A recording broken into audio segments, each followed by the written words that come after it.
Good morning. It's great to be here with you. I have been a participant at all the National Research Platform workshops, so I'm really grateful to be back. Thank you so much for the invitation to be back with you.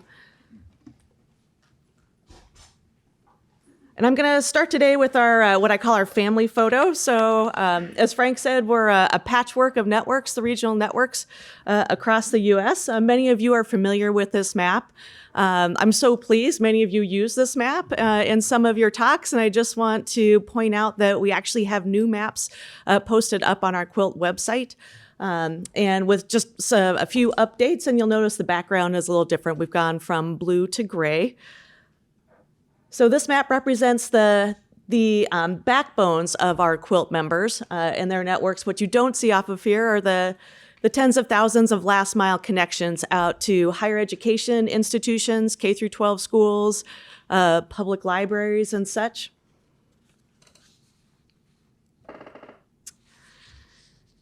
And this gets to the and such. So these are the breadth, this image is the breadth of the types of institutions that are connected to our Quilt members and their networks. So you can see it reaches beyond, we have our roots in higher education, but it reaches well beyond that. When Larry was talking yesterday and he talked about the advantage that the US has in the AI space and the continuum between K through 12, community colleges, higher ed, and even adult learning. You see that some of these are represented within our Quilt networks, and all of our goal here, I expect in this room, is to ensure that K through 12 and beyond have access to the cyber infrastructure resources that all of us facilitate and provide.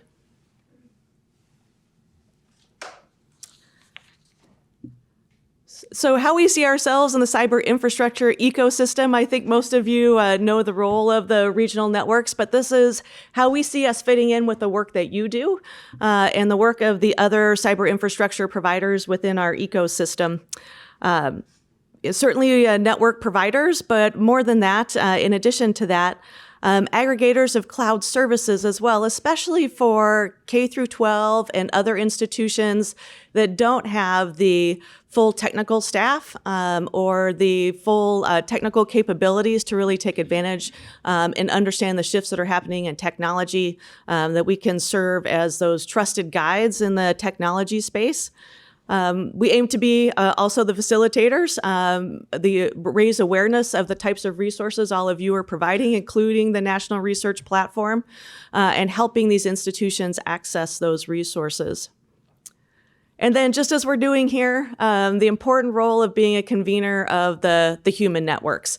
As we talk about moving out and ensuring that other institutions are aware and accessing, we need to be doing that convening.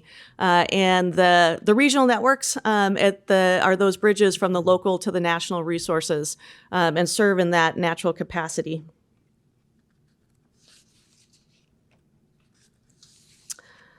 All right, I borrowed this slide from Wendy Huntoon, and I think most of you know Wendy Huntoon.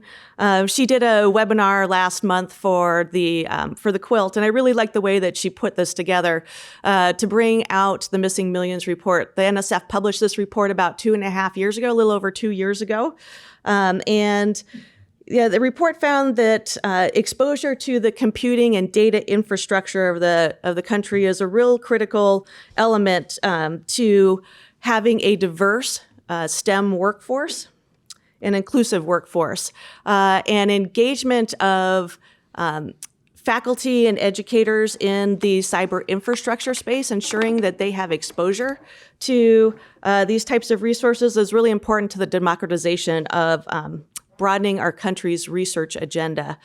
And so I bring up this report. It's going to tie into some slides that I have a little bit later, talking about the role of regional networks and broadening their reach. So as we play this bridge, the bridge to help smaller institutions to be inclusive, to ensure that faculty and students at these smaller institutions have access We're doing work with other partners in this space, AHEC, the American Indian Higher Education Consortium, the Minority Serving Cyber Infrastructure Consortium, both focusing on the tribal colleges and universities, as well as the historically Black colleges and universities, and helping them with their strategy and their planning, designing what their campuses need in the cyber infrastructure space, and then helping them hopefully secure funding to achieve those goals, but putting them on a path to find where those resources are and to gain access to those resources. And we know from Quilt member experience and your experience in working with smaller institutions that there's a challenge. Part of it is a challenge in the perception of these institutions that they either don't need these resources, or those are resources that are for large R1 institutions, that they don't have this type of work. They don't have the large scale research that requires this. This is a perception to overcome. There's also challenges that we have in communicating the value of these resources, making that relevant to the work that they're doing on their campuses, ensuring that they do, in fact, have this type of work happening on their campuses. They have educators that need access to virtual labs or data sets, that they do have this type of work happening on this campus, and the time it takes to go through that discovery process with them on the campuses and to find those educators and to find the students that have the interest and really could, well, they might be able, working and doing what they want to do, the ability, and we've heard presentation after presentation here talk about how meaningful and impactful it is when you get access to these types of resources being provided at the national level, and what that means to advancing their interests and their science. Some of the things that the questions that they ask when we come on campus, well, all right, how do I get to it? Do I only use it for one thing? Can it only be used, if I access Nautilus nodes, is it only used for one element? What's the monthly recurring charges? We talked about the finances of some of these cyber infrastructure resources. We talked about, cloud access and how expensive that can be. And then mostly, okay, so you helped me get it installed, but now I have to support it. I don't have the staff to do that. So there are some perceptions and challenges with lesser resource institutions to help them overcome some of the barriers to adopt some of the cyber infrastructure resources.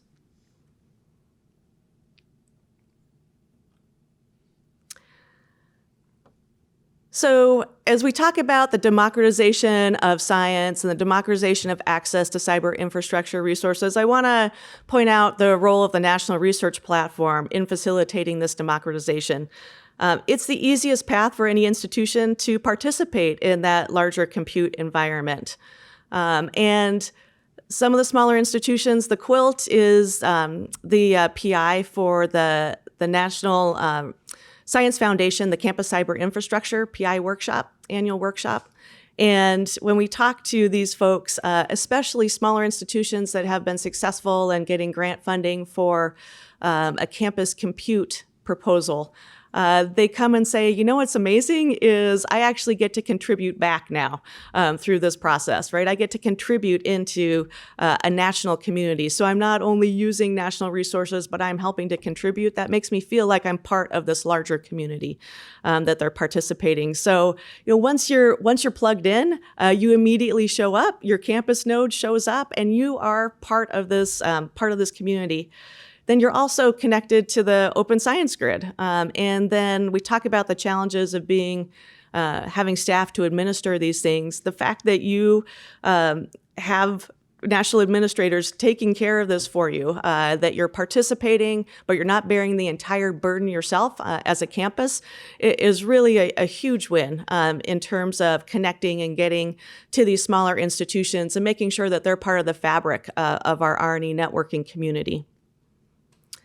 I want to mention I was talking with Farouk Garamani. She is from NJ Edge. I think she had to leave But she was talking about the amazing work, and she really thanked you, Derek, and she thanked you, Frank, just the excellent collaboration and the support that you gave her in working on a CC STAR proposal and helping to define what that relationship was going to be and between the campuses that are included in their proposal, 7 campuses, including 4 minority-serving institutions, but just having that type of resource and having that accessible and the impact that you can potentially have, to these institutions through the proposals is really amazing. So she wanted to make sure that I gave a shout out in terms of just the fantastic work and support that comes with working with the National Research Platform.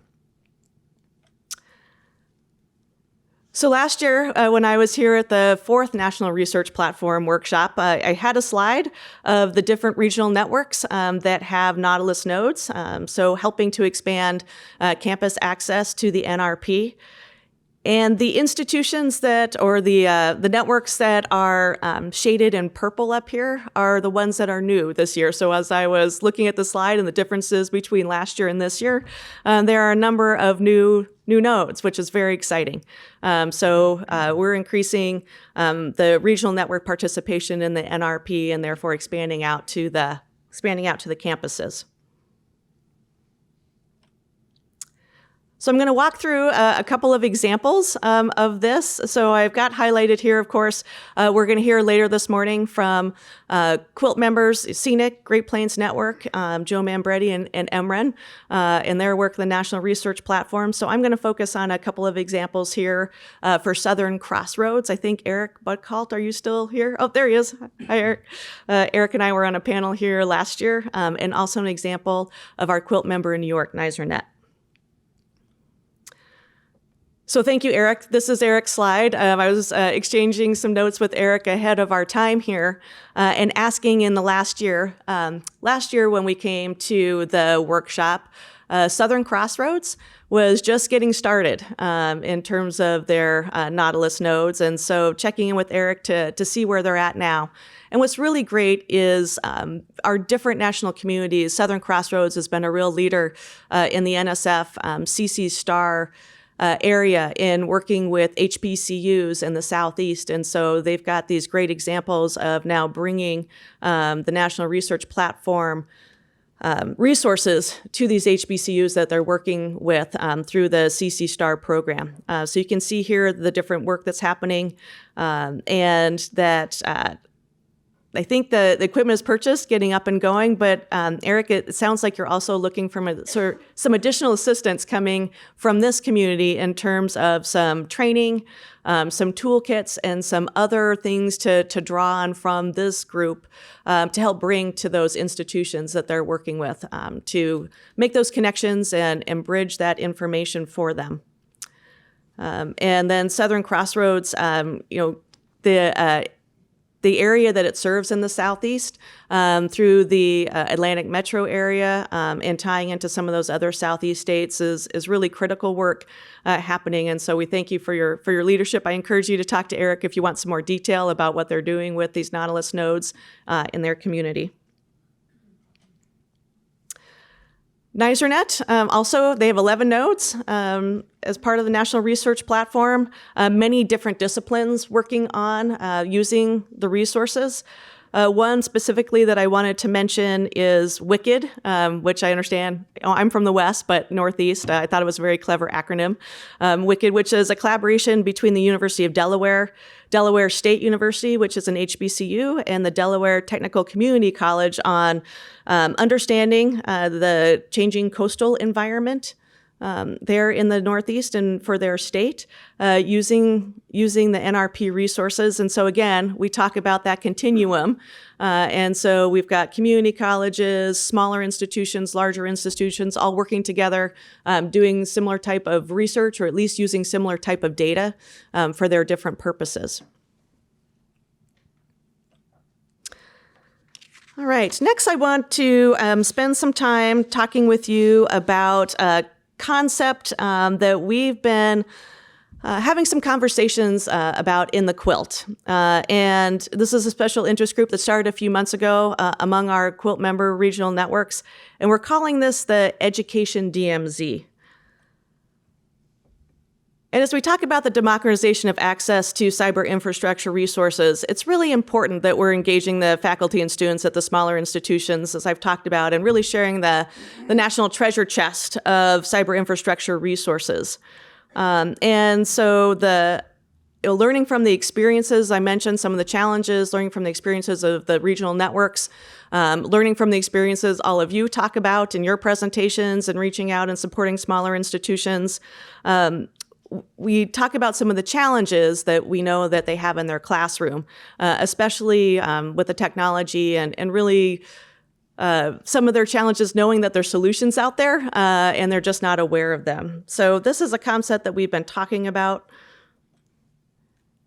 And what do you mean by education DMZ? How is it different from a science DMZ? And so we've talked about the difference being with the science DMZs, we're really focusing on friction-free movement, high-performance data flows. With the education DMZ, it's really focused on friction-free access to science, to the data. And so having applications that the classroom needs, having the data stored locally, having some of the compute cycles or whatever those resources are, having them be accessible in a way that can be at the desktop of the educator, accessible for the students, and so that teacher doesn't have to be the technical expert, that they're able to have easy access, and I guess we call it the time to science. So they can do the work that they want to do. And we really see the regional networks being that place where this can happen. So the regional networks are facilitators now and access to these communities, but we think that there's more that can be done in terms of trying to facilitate the science. I do want to say and introduce James McCabe. If you haven't met him yet, he's sitting up here with the Sun Corridor. He's been leading our conversations within the Quilt about this, our special interest group. So the descriptions and the slides that I'm showing to you are borrowed from him in a talk that he gave to our Quilt meeting last week, our virtual member meeting. So thank you for leading this effort for us and bringing us all together to continue the conversation around education DMZs. So again, borrowed from James, the way this conversation got started about education DMZs was James sharing the example that he's working on in Arizona around precision agriculture. And so the University of Arizona has a research farm, and working with their fellow institutions in the geographic area, working with the Arizona Western College, which is a community college, and also working with the Yuma Union School District. Again, thinking about this as as I've heard James describe it, a north-south continuum of education. The data that is collected off of this research farm, the sensors that are collecting all sorts of different types of precision agriculture data, is of interest to the community college and is of interest to the educators in the K-12 school district. Each going to do something different with it, but certainly it's of interest of what's happening there. And so you'll see a little bit different from what you might traditionally see in a science DMZ architecture. This is what an education DMZ architecture might look like. So you can see that the folks looking for and trying to reach into the data storage and have access to that data could be researchers, students, and STEM and faculty. And then an education DMZ also may include a regional DMZ, but it's really understanding what other types of national CI resources should be brought together and should be provided in an easier way for access for these different types of educational uses.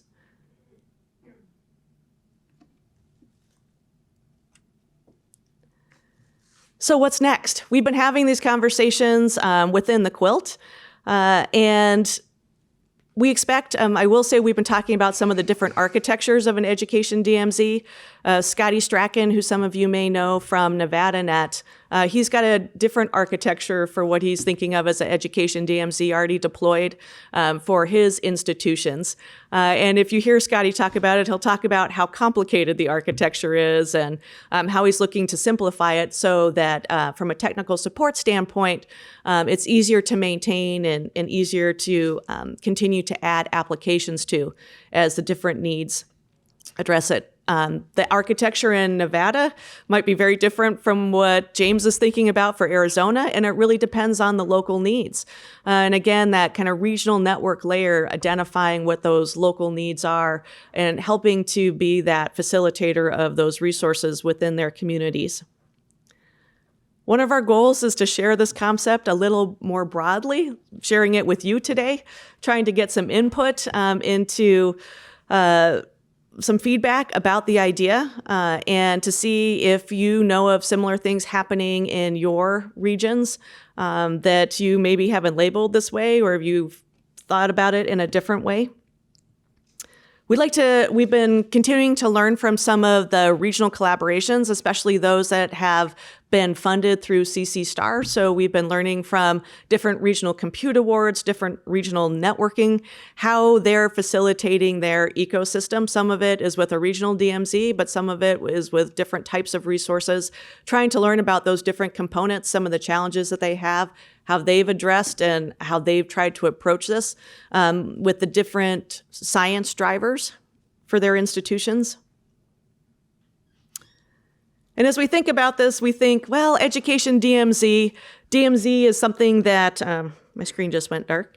The science DMZ is something we're all very familiar with the architecture. So the education DMZ name seemed very comfortable to use, but perhaps that's not the right name for it. So certainly open to rethinking that. But it's the concept that we're talking about and moving towards. We also want to continue to collect use cases. One of the things when I talked about some of the challenges in sharing and showing the value of some of these cyber infrastructure resources to the smaller institutions is they have a hard time seeing how it might apply to their campus and how these resources might apply to the challenges that they have. So we think compiling more of these use cases so they can see some of the different ways that the tools are being used at other smaller campuses that they may identify with can help with that.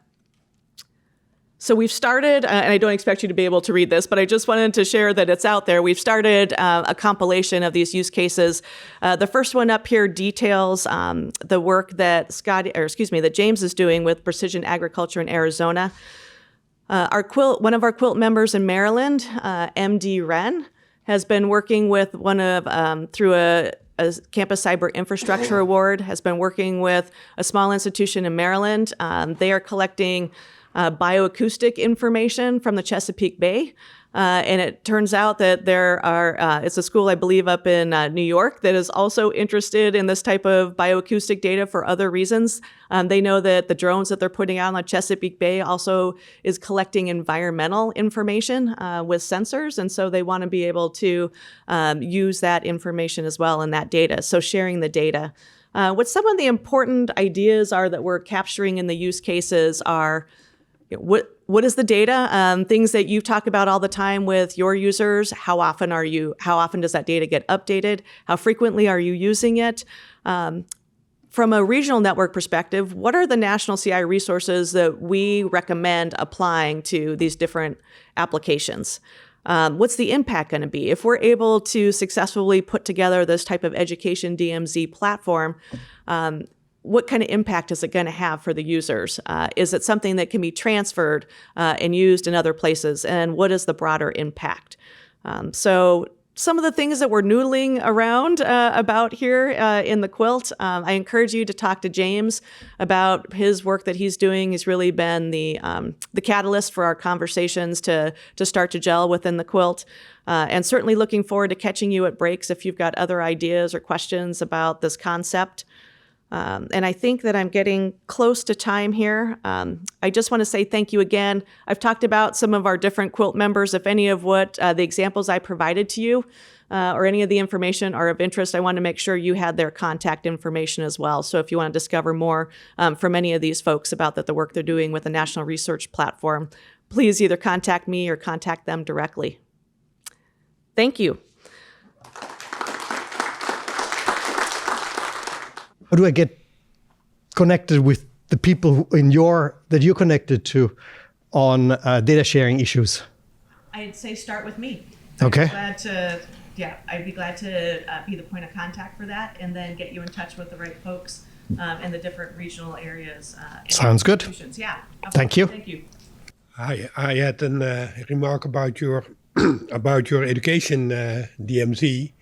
So two things. So I see at our university in Amsterdam, I'm from the University of Amsterdam, I initiated that actually virtual research environment for a DMZ that spooks out the CIOs, because then they think, oh, there will be entities in my network that I actually do not have control about. And if something goes wrong, who will be fired? That is the CIO or the CISO.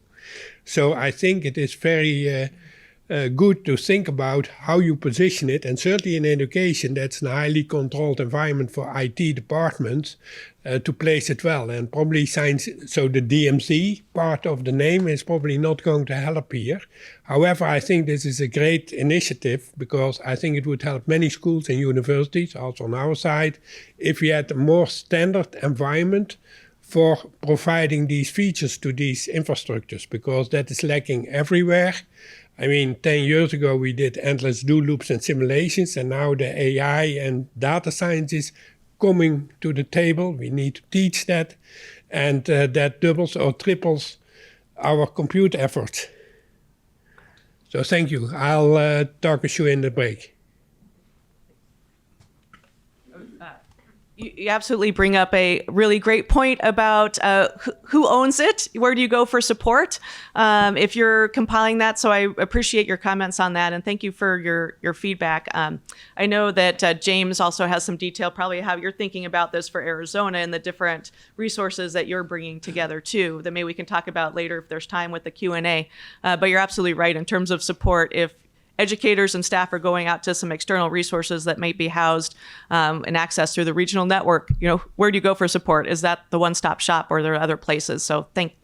But also what is in and outside firewall and so on. Those kind of touchy things. Yeah. So the science DMZ may be an element of it, but you're absolutely right.